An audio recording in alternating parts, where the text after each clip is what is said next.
অনেকেই মনে করে ট্যুরিস্ট ভিসায় কম্বোডিয়া এসে ওয়ার্ক পারমিট করে থেকে যাবে। আসলে বিষয়টা এতটা সহজ না। কম্বোডিয়াতে বাংলাদেশি পাসপোর্ট যারা আছে খুব সহজে কিন্তু ঢুকতে পারে না ট্যুরিস্ট ভিসায় বর্তমানে। কারণ ম্যাক্সিমাম লোকগুলো কন্টাক্টে আসে এখানে, আইসা ওয়ার্ক পারমিট করে। সেই কারণে অরিজিনাল ট্যুরিস্ট যারা আছে তারা কিন্তু খুব সহজে আসতে পারে না। প্রায় 1 ঘন্টা ইন্টারভিউ নিবে 5-7 অফিসার মিলে।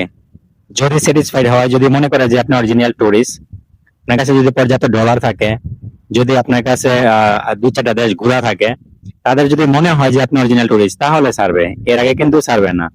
তো অতএব যারা এই কম্বোডিয়া আসবেন, একটু চিন্তা ভাবনা করে আসবেন। কারণ কম্বোডিয়া এয়ারপোর্ট থেকে যদি আপনাকে আবার ফেরত পাঠায়, তাহলে নতুন করে আবার রিটার্ন টিকিট কাটতে হবে। আপনার রিটার্ন টিকিট আগেও ছিল, থাকবে, কিন্তু নতুন করে আবার কাটতে হবে। আপনার অনেক লস হয়ে যাবে।